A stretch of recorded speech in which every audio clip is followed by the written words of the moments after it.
Assalamualaikum warahmatullahi wabarakatuh. Nama saya Septiana Laraswati, NIM 028. Di sini saya akan mempresentasikan materi mengenai persiapan pengolahan lahan. Definisi lahan. Lahan merupakan sumber daya yang sangat penting untuk memenuhi segala kebutuhan hidup.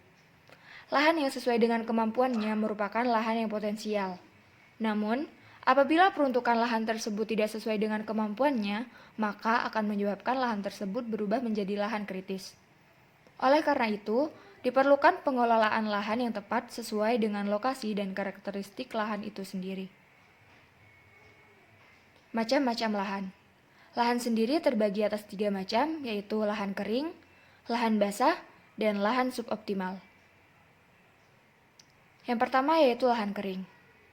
Definisi lahan kering. Lahan kering merupakan hamparan lahan yang tidak pernah tergenang atau digenangi air pada sebagian besar waktu dalam setahun atau sepanjang waktu. Lahan kering juga merupakan salah satu agroekosistem yang mempunyai potensi besar untuk usaha pertanian, baik tanaman pangan, hortikultura, maupun tanaman tahunan dan peternakan. Karakteristik lahan kering.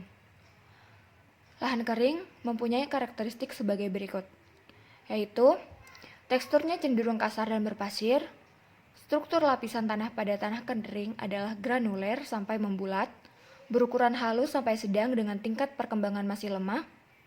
Kemasaman tanah atau pH pada tanah kering memiliki pH yang netral, yaitu berkisar antara 6,16 sampai 7,5.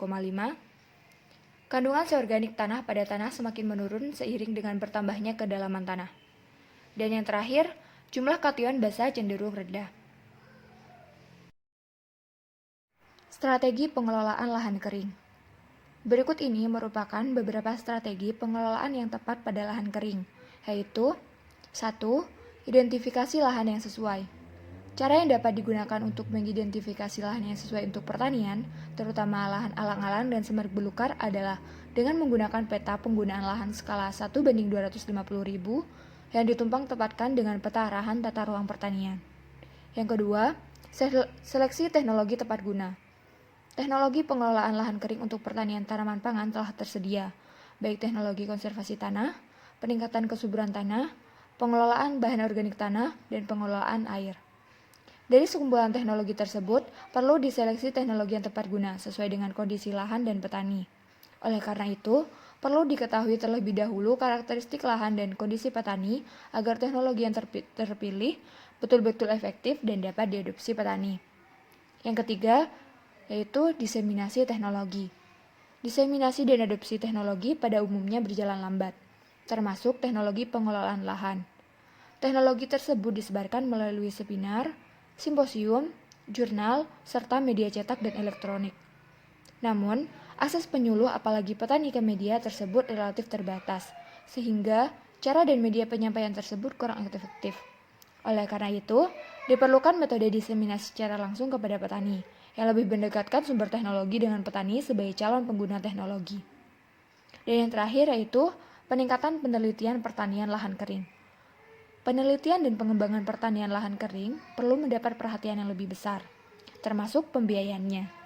Akan lebih baik bila penelitian diarahkan pada teknologi pengelolaan padi gogo dan palawija sebagai bagian dari sistem usaha tani yang disesuaikan dengan kondisi spesifik lokasi. Yang kedua yaitu lahan basah.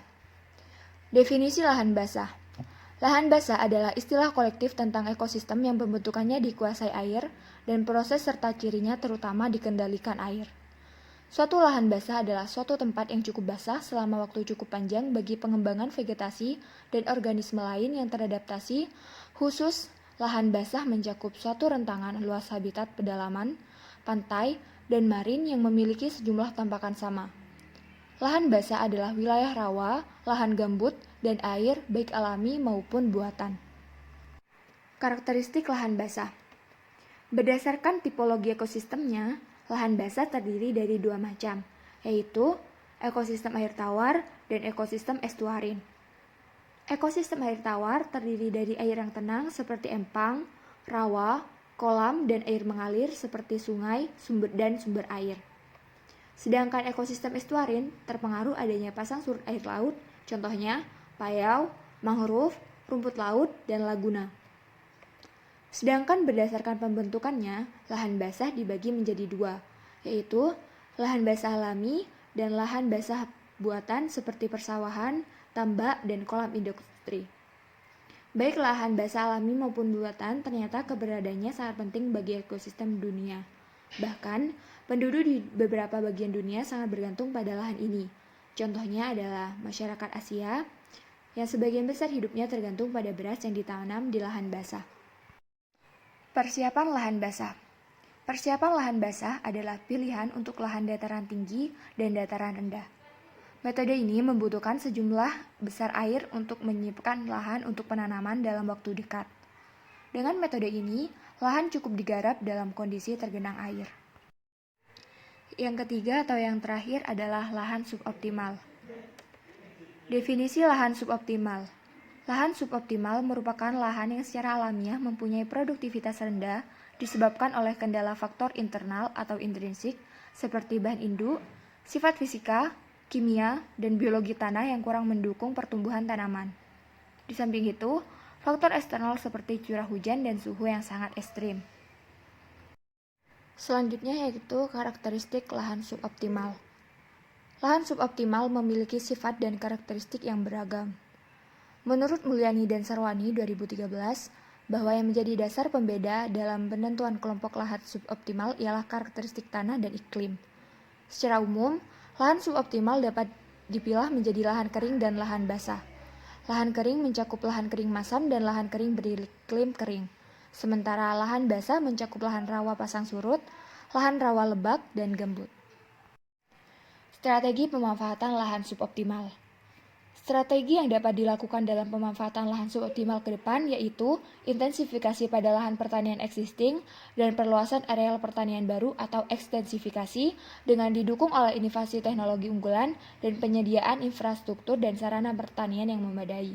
Selain itu, pemanfaatan lahan harus dilakukan dengan memilih tanaman yang adaptif, pengolahan air, dan pemupukan yang baik. Baik, sekian presentasi dari saya, kurang lebihnya mohon maaf. Wassalamualaikum warahmatullahi wabarakatuh.